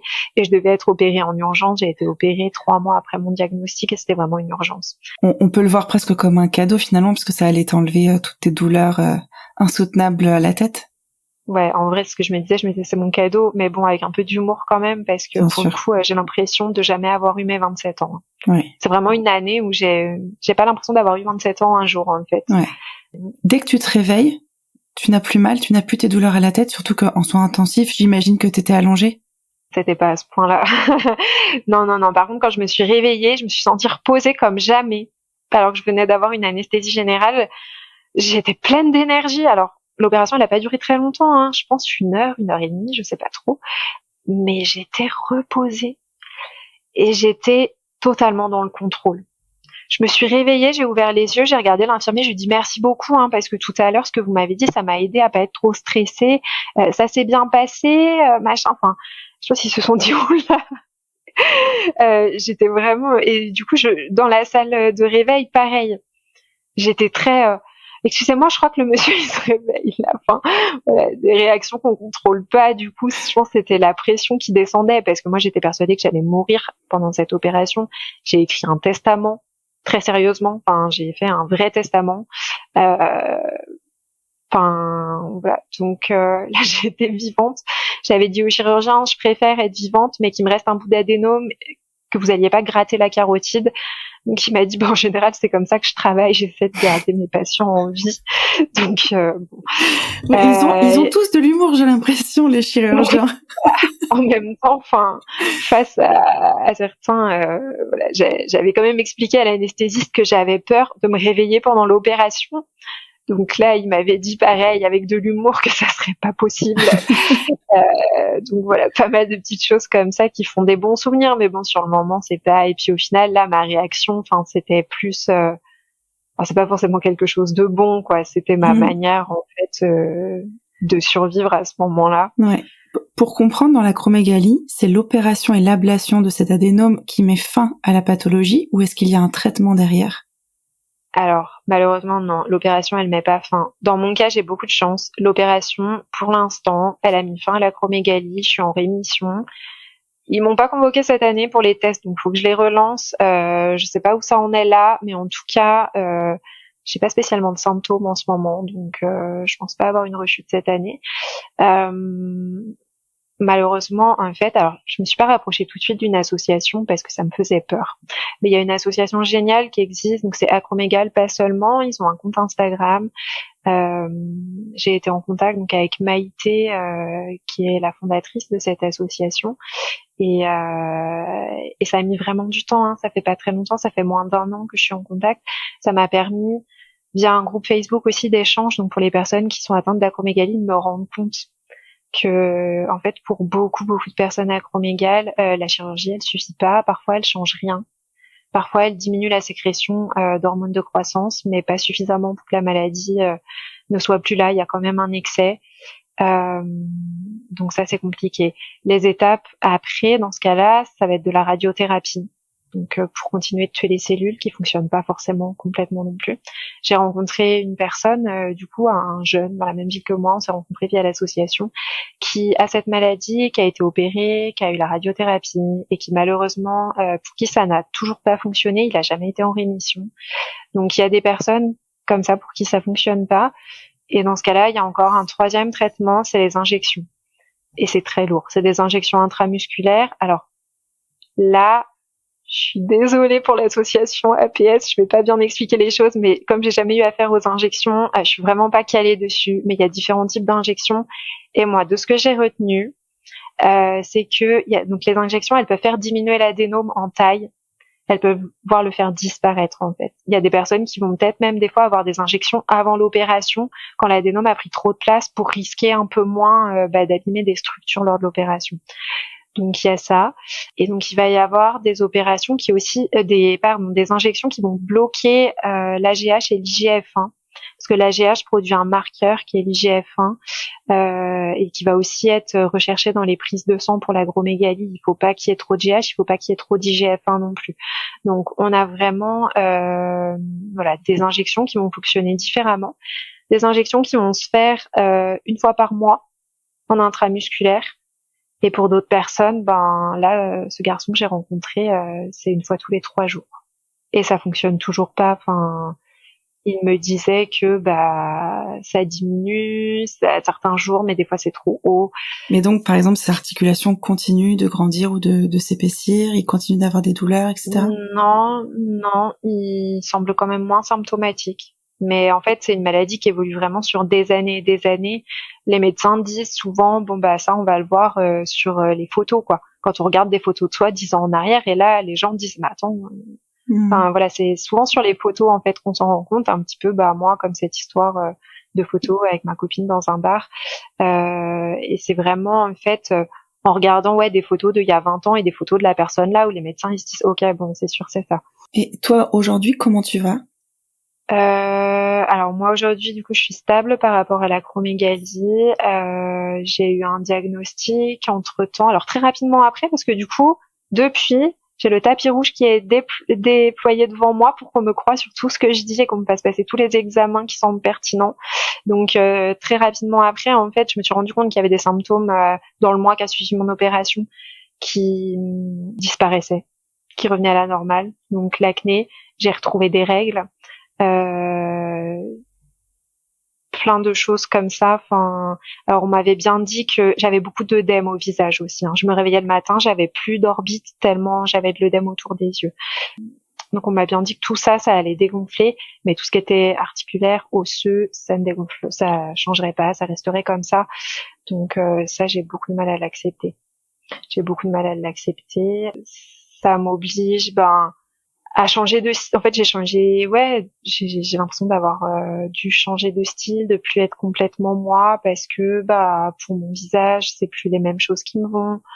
Pour mes pieds, merci Birkenstock. Je sais pas si on a le droit de dire des Si, si. marques, mais merci. Et du coup, en plus, j'adore cette marque parce que c'est à la mode, etc. Mais parce que les pieds ne grandissent pas en longueur, ils grandissent en largeur, sinon c'est pas drôle. Donc voilà, il y a plein de chaussures que j'adorais, que je peux plus mettre. Donc je me chausse plutôt avec des baskets. Alors j'aime beaucoup maintenant, c'est mon style, mais ça ne l'était pas. Tu dois te réinventer. Ouais, exactement. Et en fait, j'ai pas retrouvé mon visage, même s'il a dégonflé, que l'œdème est parti après l'opération. J'ai retrouvé un troisième visage, en fait. Un visage, ok, plus gonflé, mais déformé au niveau osseux. Je pense que je progresse quand même sur l'acceptation parce qu'au début, il était hors de question pour moi de rencontrer des nouvelles personnes, de sortir. Tout le monde voyait que j'étais comme un ogre parce que faut savoir que quand même Shrek a été inspiré d'un catcheur qui souffrait d'acromégalie. Donc voilà, c'est vraiment quand même voilà, moi je me voyais comme un ogre. Donc ça va mieux sur ça. Voilà, j'ai eu un diagnostic d'endométriose quelques mois après l'opération parce qu'on m'a enfin écouté que j'avais des symptômes qui perduraient comme des douleurs abdominales, des douleurs au ventre. J'ai eu également une dépression sévère qui a suivi à l'automne-hiver et en fait, je pense que les 6 mois d'arrêt, après mon opération étaient une grosse bêtise. Il me fallait tout de suite beaucoup plus d'arrêt. Mais Et 6 semaines, tu veux dire? j'ai dit 6 mois. Oui. Ah, c'était 6 semaines, oui. Mais t'aurais peut-être eu besoin de 6 mois. Exactement. Du coup, je les ai eus. Je les ai eus 10 mois, ouais, je sais pas, quand même plusieurs mois après. Mais c'était un enfer. Vraiment, j'ai sombré, ça n'allait pas, j'arrivais pas à me remettre. Je pense ça a été un traumatisme ce que j'ai vécu de par l'errance médicale. Un traumatisme de me rendre compte en fait en faisant les liens après, ouais, mais j'avais eu ce IRM et s'ils avaient vu, j'aurais pas tout perdu en 3 ans et demi pendant mon errance médicale. En fait, vraiment, un trop gros choc que j'ai pas encore totalement absorbé. Et donc, j'ai été 7 mois en arrêt, 7 mois pendant lesquels, alors là, je vais un petit peu sortir du sujet, mais je vais faire très court. J'ai perdu mon papa d'un cancer, qui a eu un refus de prise en charge totale. Il avait des très très fortes douleurs, notamment en bas du dos et en tant que kiné. J'avais compris que ce qu'il décrivait, c'était des métastases, mais je vivais pas dans la même ville que lui, je pouvais pas faire grand chose de loin, je lui disais d'aller voir son médecin. Son médecin refusait de se déplacer, lui disait d'arrêter de venir pour un lumbago. Il avait tellement mal qu'il appelait le 15, alors que mon père n'a jamais été voir un médecin de sa vie. Pareil, le 15 l'a envoyé paître en lui disant qu'il se déplaçait pas pour des douleurs de dos. Ça a été très très très très loin cette histoire. Et en fait, quand il a enfin été diagnostiqué, il a été hospitalisé 5 jours. Ils lui ont pas fait un seul test, pas une prise de sang, rien du tout. Je le croyais pas, mais en fait, si la clinique dans laquelle il a été après m'a confirmé qu'en effet, il avait eu aucun test. Ils lui ont dit lors de cette hospitalisation, monsieur, soit vous allez en psychiatrie, soit vous rentrez chez vous. Donc il est rentré chez lui. Et puis il a fini par s'allonger au sol en fait pour simuler une chute parce que une voisine qui a beaucoup travaillé dans l'aide à la personne lui a dit qu'en fait les pompiers ne se déplacent qu'en cas de chute. Donc il s'est allongé par terre et en fait on le savait pas encore mais il avait des métastases absolument partout, il pouvait plus bouger, il appelait ses voisins pour le porter jusqu'aux toilettes. C'est sa voisine qui lui faisait cuire quelque chose et qui lui donnait à manger dans son lit et ça faisait des semaines. Et en fait, il est décédé un mois après. Il avait des métastases absolument partout. Il en avait tellement partout qu'ils n'ont même pas trouvé d'où venait le cancer. Et ils ont décidé de l'opérer pour une arthrodèse au cervical parce qu'en fait, il avait une fracture cervicale. Les métastases avaient mangé ses vertèbres cervicales. Donc, à tout moment, il pouvait être paralysé. Et du coup, ils ont décidé de lui faire une opération pour une arthrodèse cervicale et une arthrodèse lombaire. Donc, pour moi, c'était hors de question. Je leur ai dit, tant que vous savez pas d'où vient le cancer et qu'on connaît pas le pronostic, vous allez pas faire une opération aussi lourde. Et en fait, j'ai dû rentrer pour une formation. Et pendant que je suis rentrée pour cette formation, parce que j'allais le voir tous les jours, mon père à l'hôpital, ils l'ont opéré. Il a attrapé une bactérie au bloc. Donc, ils voulaient l'opérer pour lui donner les meilleures chances. Il a attrapé une bactérie au bloc et ils ont décidé de pas le traiter par antibiotiques parce que c'était soi-disant de l'acharnement thérapeutique. Et ils l'ont laissé mourir de cette infection en soins palliatifs. Et du coup, c'était mon arrêt maladie. Et j'ai vécu ça pendant mon arrêt maladie. Et autant te dire que mes 7 mois m'ont pas du tout suffi. Donc voilà, c'est hors sujet par rapport à moi, mais je trouve que c'est encore un cas juste énorme. J'ai fait la demande du dossier médical parce que là, je compte pas lâcher. Et voilà, j'ai déjà contacté des avocats. J'ai toujours pas reçu le dossier médical. Ça fait plus de 2 ans et ils ont un délai de 2 ans pour l'envoyer. 2 ans, c'est très très long. Ouais, ça fait 2 ans et voilà, j'ai toujours rien reçu, donc je vais les relancer. Mais bon, j'ai des patientes qui travaillent au CHU et qui me disent qu'en général, quand les dossiers sont pas envoyés et qu'on fait traîner, c'est qu'il y a vraiment quelque chose qui va pas sur le dossier. Je suis vraiment désolée pour toi. C'est encore un autre cas d'errance qui est absolument terrible, puisque l'issue est gravissime et fatale. Ouais. Mais ça, malheureusement, ça n'a pas aidé aussi à comme tu le disais, à vivre le choc que tu as vécu pour ta propre, j'ai pas pu l'absorber. Non, t'as pas pu l'absorber. Parce que t'as autre chose qui s'est rajouté et pas une petite chose, quelque chose de très très dur à vivre. Non, j'ai eu une succession comme ça de chocs émotionnels et en fait, je pense qu'aujourd'hui, il y a, je sais pas, un gros travail, beaucoup de temps nécessaire. Ça partira, c'était peut-être trop d'un coup parce que j'ai eu mon diagnostic, donc mon IRM, un vendredi soir. Le vendredi suivant, mon parrain est décédé et le vendredi suivant, mon oncle. J'ai eu énormément de chocs comme ça à la suite les uns des autres et en fait, je pense que mon corps, il a pas tenu. Donc aujourd'hui, je vais mieux. Je suis stable sur l'acromégalie. C'est une maladie qui revient. On n'en est jamais complètement tiré d'affaire. Je serai suivie toute ma vie par rapport à ça. Mais c'est vrai que oui, non, je vais pas dire que je vais bien. Je pense que là, psychologiquement, émotionnellement, ma santé mentale a été mise à rude épreuve. J'ai aussi pas dormi pendant 3 mois. Enfin, c'est tous les jeunes parents, tous les de jeunes parents qui disent que c'est oui, voilà. Bon, moi, du coup, je me dis, à l'époque, je me disais, mais pourquoi ils se plaignent de pas dormir à cause d'un bébé? Ils se rendent pas compte, c'est un bonheur, un bébé. Mais en fait, le manque de sommeil, ça rend fou. Et du coup, je me dis, il y a beaucoup de personnes, et voilà. Et quand c'est pour des douleurs à la tête horribles comme ça, enfin, c'était vraiment une torture. Je me suis pas remise et du coup, j'ai des hauts et des bas, mais je suis actuellement en arrêt, là. Alors, un beaucoup plus petit arrêt, mais voilà, je peux pas dire que ça va bien. Et j'ai cette fatigue chronique qui perdure, alors qui est totalement liée avec l'acromégalie, parce que l'acromégalie fait une fatigue vraiment écrasante, hein. C'est pas, je suis fatiguée, un peu, c'est vraiment épuisant. Mais moi, j'ai cette fatigue qui reste, et donc les médecins ne comprennent pas. J'ai passé plein de tests du sommeil. Apparemment, il y a rien qui dysfonctionne sur mon sommeil, si ce n'est que je vais pas beaucoup en sommeil profond.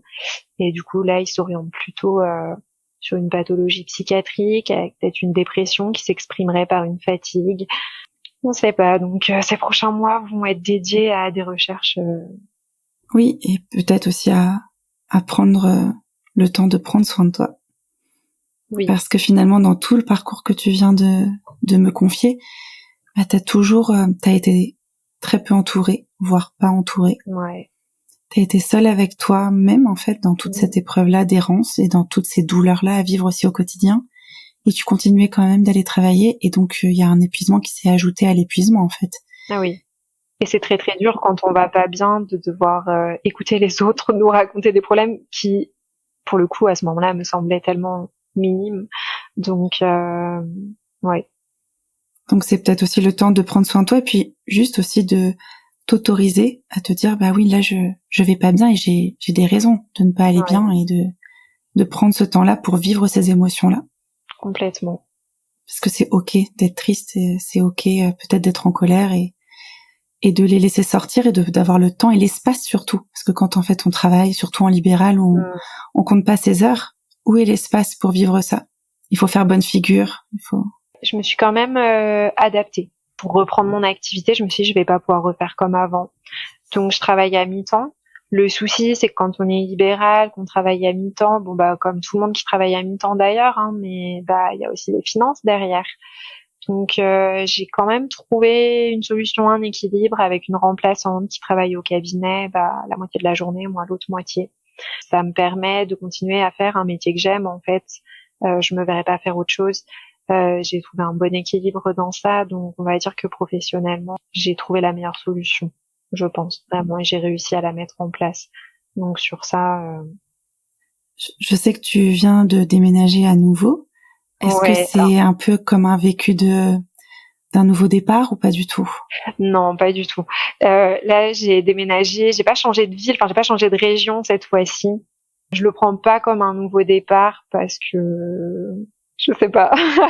Je le prends pas comme un nouveau départ, non, cette fois-ci. Enfin, je suis dans la continuité de, voilà, je sais aussi que bah la ville où je suis, la région où je suis, je m'en éloignerai pas trop parce qu'il est hors de question pour moi de recommencer un suivi ailleurs avec tous les médecins que j'ai, parce que j'ai pas tout cité, mais on a énormément. En fait, l'acromégalie, ça touche tout. Donc j'avais rencontré aussi un chirurgien maxillofacial qui m'a expliqué que bon, ok, étant donné les déformations sur mon visage, il pouvait me limer les mâchoires pour me les affiner, pour que ça soit bah, plus fin comme j'avais avant, quoi, que ça fasse moins carré. Ah, je lui ai dit non, laissez-moi tranquille. Euh, on va me laisser tranquille, là j'ai assez subi, on va pas me limer les mâchoires.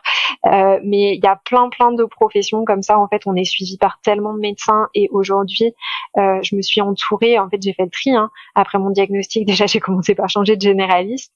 Donc ma généraliste, c'est une pépite, elle est vraiment bien. Ça a pas été facile au début, hein. Je suis arrivée, voilà, mais en fait, c'est une équipe dans ce cabinet. Les premières fois où je les ai rencontrés, chacun, ils étaient 3. Et à chaque fois que j'ai eu un premier rendez-vous avec eux, ils m'ont gardé 1 heure. Il y avait un monde fou dans la salle d'attente quand je suis sortie à chaque fois, mais ils ont été géniaux. Ils m'ont dit clairement que voilà, on allait avoir du travail, mais il allait falloir qu'on construise ensemble une relation de confiance pour que bah, je puisse de nouveau retrouver confiance dans des médecins, parce que bah, j'ai besoin d'être suivie en fait. Et si j'ai pas confiance dans des C'est médecins, ça. bah c'est compliqué. Donc voilà, je sais que j'ai déménagé, je suis plus loin d'elle maintenant, mais je la garde quand même.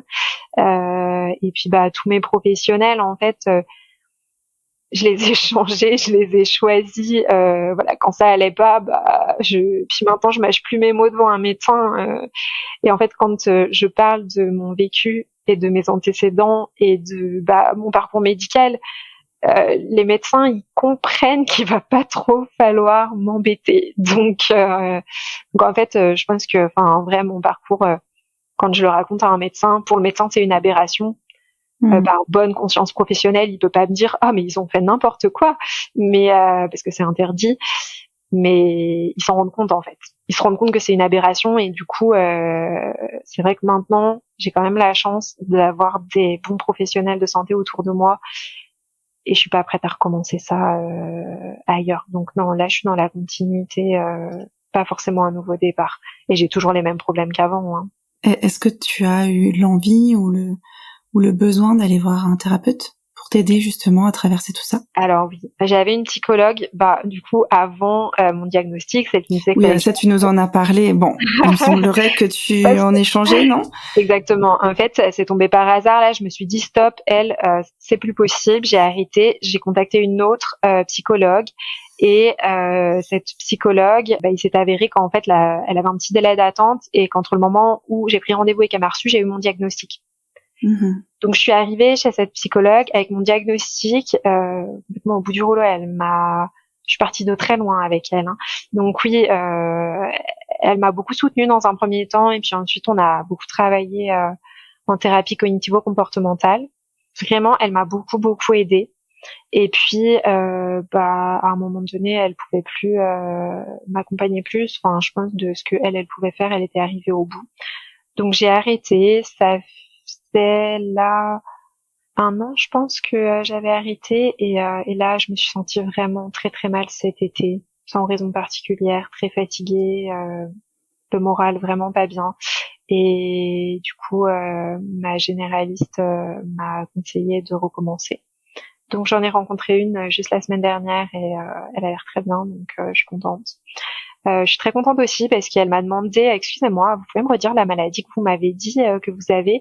Elle m'a demandé de la lui épeler, etc. Donc je sais qu'elle va faire des recherches et je suis contente parce que je me dis, elle se dit pas, bon bah elle a toutes les maladies, elle nous emmerde et puis à noter un truc, ouais. Enfin, du coup non, je suis vraiment contente. Je pense qu'elle est investie, qu'elle a envie de comprendre et puis bah en une séance, elle a réussi quand même à me dire pas mal de choses qui me parlent. Donc non, là, je pense que je suis contente. Mais ouais, je recommence parce que bah moi, je sentais que j'avais encore besoin, mais en fait, je pense là, il me fallait aussi peut-être une autre méthode et une autre personne pour continuer à m'accompagner. Des fois, il y a des thérapeutes qui sont parfaits pour une période, et puis quand on change, on a besoin de rencontrer d'autres personnes, où on va au bout de quelque chose, et puis après, on a besoin d'aller vers une autre personne. Ouais. Exactement. Qu'est-ce que tu aimerais dire à quelqu'un qui suspecterait en t'écoutant une acromégalie ou qui viendrait d'apprendre ce diagnostic-là? De contacter l'association Acromégalie pas seulement. De contacter l'association. Moi, je voulais pas au début. Je me suis dit, oh non, comme beaucoup de personnes qui veulent pas aller dans une association parce qu'il y a des personnes, en fait, Maïté, du coup, m'a appelé pour prendre contact et on a parlé. Cette discussion, elle faisait tellement du bien et il y a une bonne dynamique et je pense qu'on peut y recevoir autant de l'aide que quand on se sent prêt à s'investir pour à notre tour aider les autres. Donc vraiment de pas rester seul, de pas forcément en parler à tout le monde parce que cette maladie, elle nous définit pas et malheureusement elle fait peur, elle fait très très peur. Comme le conseil de l'association aussi, de surtout pas dire tumeur et cerveau dans la même phrase quand on parle de cette maladie. Voilà, je dirais que cette GH, il n'y a pas besoin de dire tumeur et cerveau. Bon, je dis ça en rigolant, mais c'est pas drôle du tout parce qu'il y a des personnes qui souffrent d'une tumeur ou voilà. Mais dans le cadre de l'acromégalie, du coup, pour parler de sa maladie, il faut éviter de dire ça parce qu'il y a vraiment des a priori. Ça fait flipper en fait. Les gens ont trop peur de ça. Donc d'en parler à des personnes de confiance, à sa famille. Du coup, si vous avez la chance d'avoir une famille, contrairement à ce que moi j'ai pu connaître à ce moment-là, mais vraiment voilà, de pas rester seule et puis de prendre un arrêt maladie si ça va pas et de pas attendre d'avoir un gros contre-coup parce que vous avez le droit, vous avez 6 mois d'arrêt maladie après l'opération, c'est le temps que les tissus cicatrisent, mais vous avez le droit à plus longtemps aussi pour vous remettre des émotions. 6 semaines? Oui, pardon, j'ai encore dit 6 mois, mais je les voulais ces 6 mois, tu vois. T'avais besoin de ça. C'est ça. Et franchement, 6 semaines, c'est rien du tout. Et la maladie, bon après ça dépend aussi de chacun. Hein. Il y en a qui vont avoir un diagnostic très facile et il y aura pas tout ce trauma-là, mais en fait, on a le droit d'avoir plus longtemps, quoi. Donc voilà, c'est ce que je dirais à une personne qui a de l'acromégalie. Et puis aussi que vous êtes belle parce que ou beau. Finalement, en fait, moi cette maladie, elle m'a fait un gros déclic sur plein de choses et je pense que j'ai laissé beaucoup tomber tout le côté superficiel que je pouvais avoir, d'être beaucoup dans le contrôle sur le physique.